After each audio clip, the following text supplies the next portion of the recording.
Olá pessoal, boa tarde. Aqui é a professora Rafaela, de Física. A gente vai começar a nossa aula e eu estou gravando esse vídeo para poder explicar melhor para vocês esse novo conteúdo. Nós estávamos trabalhando com hidrostática nas últimas aulas. Fiz com vocês uma revisão, indiquei alguns vídeos, exercícios, já coloquei o gabarito e agora nós vamos começar uma matéria nova. Agora nós não vamos mais falar sobre fluidos, nós vamos falar sobre movimentos, tá? Então nós saímos da hidrostática e vamos começar a estática. E a primeira coisa que nós temos que entender em estática são os vetores, termos noção dos cálculos vetoriais. Primeira coisa, existem na física dois tipos de grandeza. Nós temos as grandezas vetoriais, que é o que nós vamos estudar hoje, e nós temos as grandezas escalares. Grandezas escalares são aquelas que seguem uma escala do menor para o maior. Você só precisa saber qual é o número daquela grandeza. Vou dar um exemplo, temperatura. Se eu quero saber a temperatura que está fazendo hoje, eu vou pegar um termômetro, ou eu vou olhar um termômetro de rua, e ele vai estar lá marcando, por exemplo, 30 graus Celsius. Então, a temperatura é uma grandeza escalar. Por quê? Porque apenas com o número 30, eu já sei do que se trata. Eu não preciso de nenhuma informação complementar para poder entender essa grandeza. A temperatura, ela pode ser ou mais alta ou mais baixa e pronto. Não existe 30 graus para a direita, tá fazendo muito calor e tá 45 graus na diagonal, isso não existe. Então a temperatura é um exemplo de uma grandeza escalar. Ela aumenta e ela diminui, simples assim. As grandezas vetoriais não. Como vocês podem ver aí no slide, as grandezas vetoriais a gente precisa de 3 informações principais para poder entender a natureza dessa grandeza. Então elas têm o módulo, o valor numérico, tem um número, a intensidade dessa grandeza, se ela é maior ou se ela é menor. Nós temos a direção dessa grandeza, nós temos que saber para onde. Em todas as grandezas vetoriais, gravem isso. A gente tem que dizer para onde, a direção e o sentido dessa grandeza. Então, a direção, a gente vai se referir ao plano cartesiano, se ela vai ser na direção vertical, na direção horizontal ou na diagonal, tá? Eixo Y, eixo X e eixo Z, ok? E nós também precisamos saber o sentido, porque ela pode ser na horizontal para a direita ou para a esquerda, na vertical para a direita ou para a esquerda. Quando nós estamos olhando, por exemplo, um caminho no Google Maps e a gente vê as ruas, num plano. Só que essas ruas, a mulherzinha lá do Google Maps, ela pode te dizer... siga em frente, vire à esquerda daqui a 2 quarteirões ou daqui a 200 metros. Ou seja, o siga em frente dela seria a direção e virar à esquerda ou à direita em qual sentido que você tem que andar.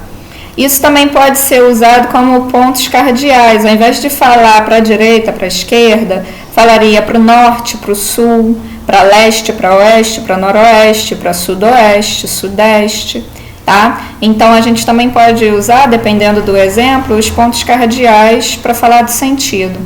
E eu coloquei aqui as 2 principais grandezas que são vetoriais, que a gente mais usa. Existem várias outras, eu quero que vocês façam um exercício mental de pensar em tudo que a gente usa em física e se isso seria vetorial ou escalar. Por exemplo, a força. Para eu arrastar um móvel dentro de casa, eu quero fazer uma mudança na minha sala, quero tirar o sofá do lugar. Para eu arrastar esse móvel, fazer força para a direita ou para a esquerda é a mesma coisa, gente? Se eu arrastar o sofá para a direita, eu vou estar colocando ele na mesma posição se eu arrastar ele para a esquerda? Não é a mesma coisa. Fazer força para a direita, eu tenho um resultado. Se eu fizer força para a esquerda, eu vou ter outro resultado. Se eu quiser levantar esse sofá, primeiro que eu vou ser muito mais forte do que eu pareço, né? E segundo que também é uma coisa completamente diferente.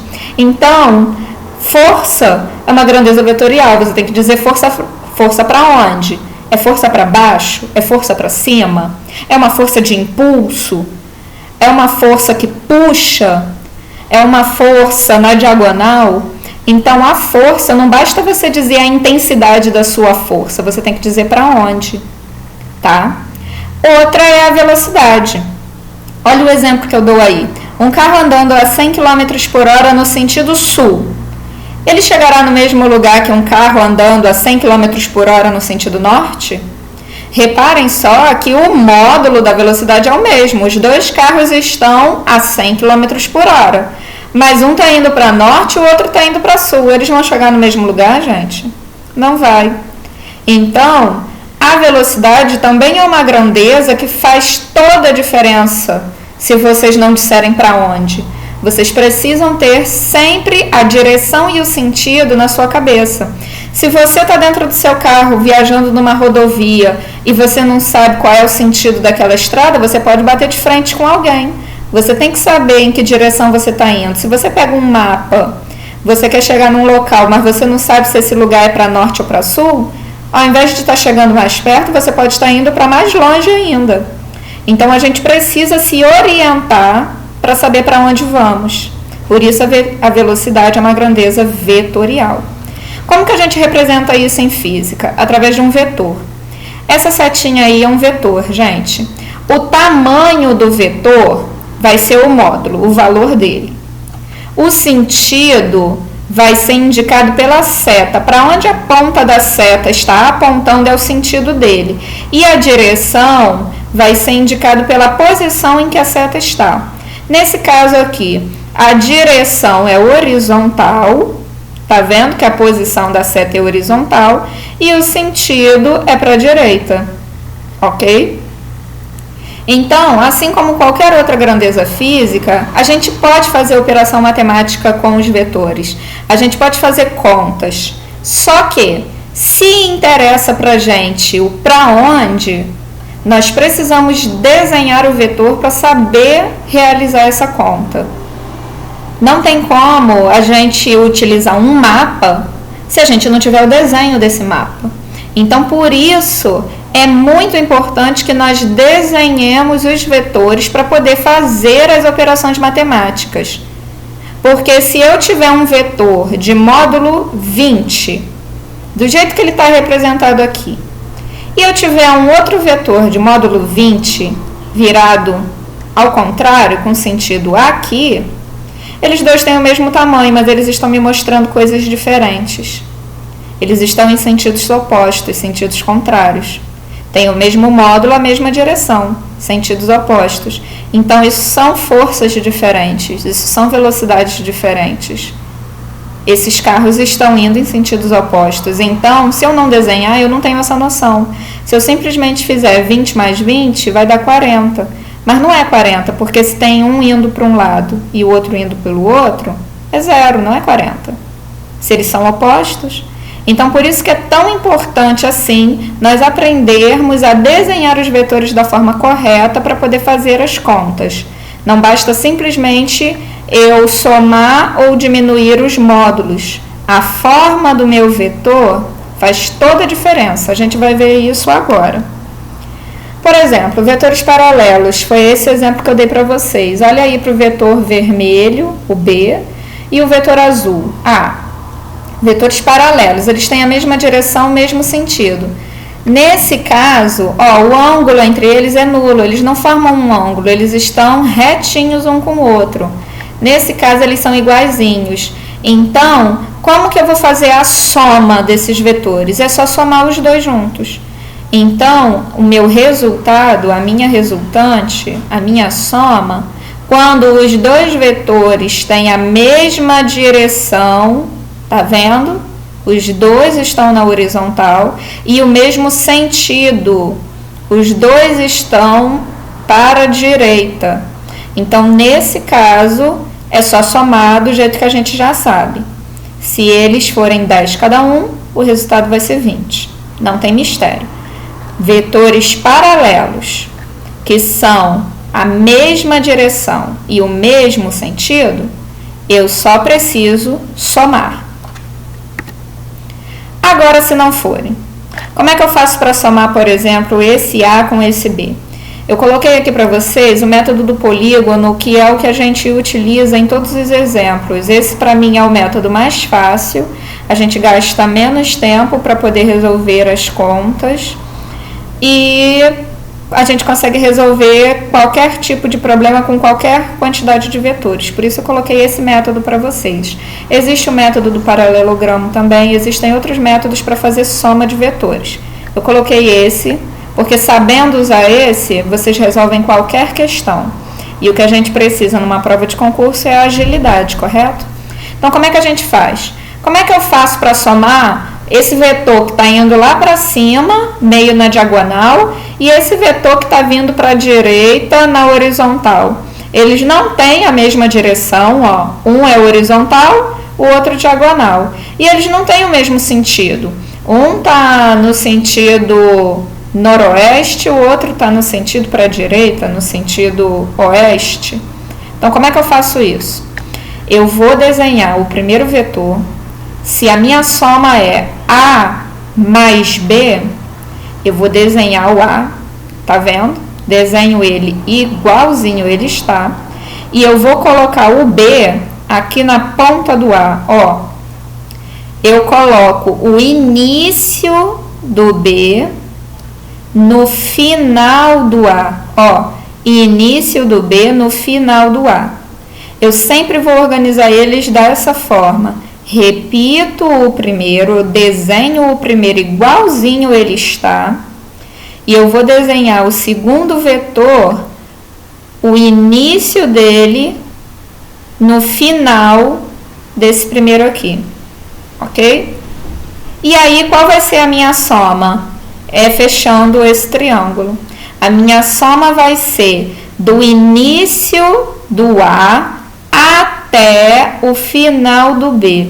Eu vou desenhar uma reta que vai do início do A até o final do B. Então, eu vou saber o tamanho da minha soma sabendo o tamanho dessa reta, ok? E aí, a gente vai ver as aplicações disso numa questão. Tá? Gravem isso, coloquei essa dica para vocês não esquecerem. Como que eu desenho? Bundinha de B na pontinha do A. Então, sempre assim, eu vou desenhar o primeiro e vou colocar bundinha com pontinha, tá? Bundinha de B na pontinha do A e a minha resultante vai ser fechando o polígono. Bundinha do A até a pontinha do B. Essa reta é a soma. Então, não sei se vocês já se ligaram que nós estamos tratando de geometria, tá? Então, operações com vetores, soma de vetores, é geometria, tá, gente? A gente vai ter que desencavar essa matéria lá na matemática para a gente poder conseguir fazer essas operações. E a subtração? A subtração a gente vai fazer pelo mesmo método, mas existe um detalhe. Reparem só, aqui eu tenho um vetor A menos esse vetor B. Como que eu faço essa conta? Lembrem da matemática, vocês concordam comigo que toda vez que tem um menos, significa que esse B aqui é negativo? Então, eu não posso dizer que A menos B é a mesma coisa que A mais menos B? Olhem bem, mais com menos dá menos. Então, olha só o que eu estou dizendo para vocês. Uma subtração, quem é que está negativo nessa subtração? O B. Então, o que eu tenho que fazer com B? Desenhar ele negativo. Lembrem que o sinal de menos é o sentido. Se eu estou no sentido negativo de uma rodovia, eu estou na contramão. Então, se a rodovia está indo para lá, eu estou vindo para cá. Ser negativo é estar no sentido oposto. Então, olhem só, vamos voltar lá no início. Olha aqui o meu sentido. O meu sentido é para a direita. Qual é o sentido oposto? Para a esquerda. Então, quando eu tenho uma subtração, quem é que está invertido? O B. Então, eu vou desenhar o B no sentido oposto. E aí a gente faz daquele jeito que eu acabei de falar com vocês. Desenha o A, olha o A aqui, ó. O A grandão desenhado aqui. E eu vou colocar a bundinha do B na ponta do A. Olha aqui o B desenhado. Então, o que vai ser a minha resultante? Esse pedaço aqui. Esse pedacinho aqui é que é a subtração. A menos B, olha só o que a gente acabou de desenhar. Essa seta aqui, A, se eu tirar esse pedaço aqui que é o B, olha aqui, se eu tirar o B, o que me sobra? Esse daqui. Então, é assim que a gente vai fazer em todas as subtrações. Repete o primeiro, inverte o sentido do segundo. A minha resultante vai ser o que sobrar, ok? Coloquei aqui para vocês na apostila 1, que é o que vocês têm impresso aí na casa de vocês. Esse conteúdo está da página 100 até a página 104. Eu quero que vocês acessem esse link aqui do Google Formulários e lá tem alguns exercícios para vocês resolverem sobre vetores. E aqui também estão indicações de páginas no YouTube sobre vetores, ok? Então, vocês acessem esse formulário, resolvam os exercícios e qualquer dúvida me procurem no WhatsApp para eu poder ajudar vocês.